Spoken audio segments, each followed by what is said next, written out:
Kicking off the news this week is Badman and new artist GDS. Now, you may have heard of him from the recently established Rich Raw's White Noise family. Well, he's come with 2 tracks entitled The Right Way and Tectonic, so naturally we caught up with him to talk to him a little bit about his production techniques. He tells us he likes making tunes in his dressing gown while sipping on a cuppa and eating biscuits called Principes. Not heard of them?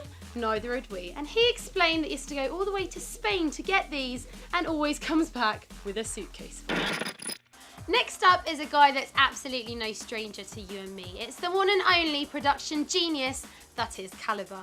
We caught up with him in light of his Fabric live mix, which is going to be released in a few weeks, to talk to him a little bit more about what's been going on.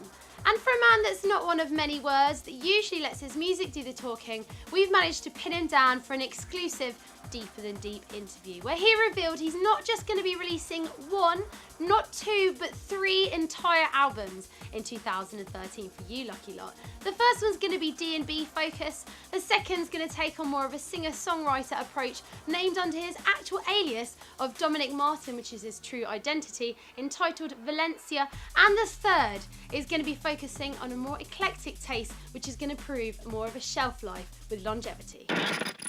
And speaking of albums, we caught up with the one and only Icicle earlier in this week to confirm that yes, he is working on a follow-up to his debut album, Under the Ice. He'd literally just stepped off the plane from his massive USA tour and we decided to pounce at him and try and coax some information out of him. Well, he didn't reveal much, but he did reveal that his album is going to be priority for this year, and he's just completed a remix of the one and only Black Sun Empire's Killing the Light.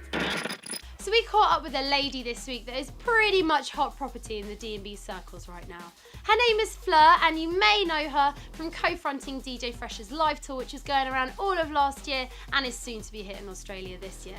She's collaborated with the one and only Culture Shock to create a track called Turn the Lights On, which is pretty hot property. She's also been working with the likes of Drum Sound and Bassline Smith, so you need to watch out for that in the next few weeks.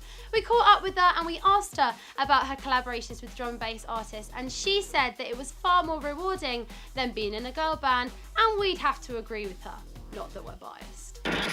So Survival and Silent Witness have finally delivered their debut, In From the Wild, and it's determined to be everything that you'd expect an LP to be. With a mammoth 19 tracks, it lives up to the LP in every single notion.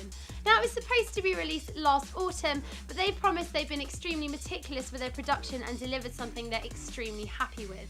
Their ambition? To create a DJ mix style listening experience, complete with a few cheeky genre and tempo switches. So we caught up with Paradox earlier this week, and with a man that's got over 400 production credits to his name, worked with over 50 labels, and is currently on his 147th single on Samurai. We're excited to tell you that he's got another double A side, one entitled Scorpius and the other Crate Logic. If you're interested in D&B history or sampling, be sure to check out an interview for him on the blog, and we've got this stonker to look forward to, plus an exclusive interview. So from legends to exciting names, we've been chatting this week to Forward.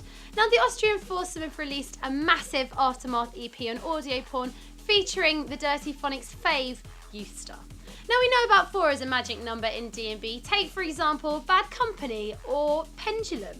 So we were excited to learn that they have remixes and EPs all coming up later in the year, and the Aftermath EP comes highly recommended.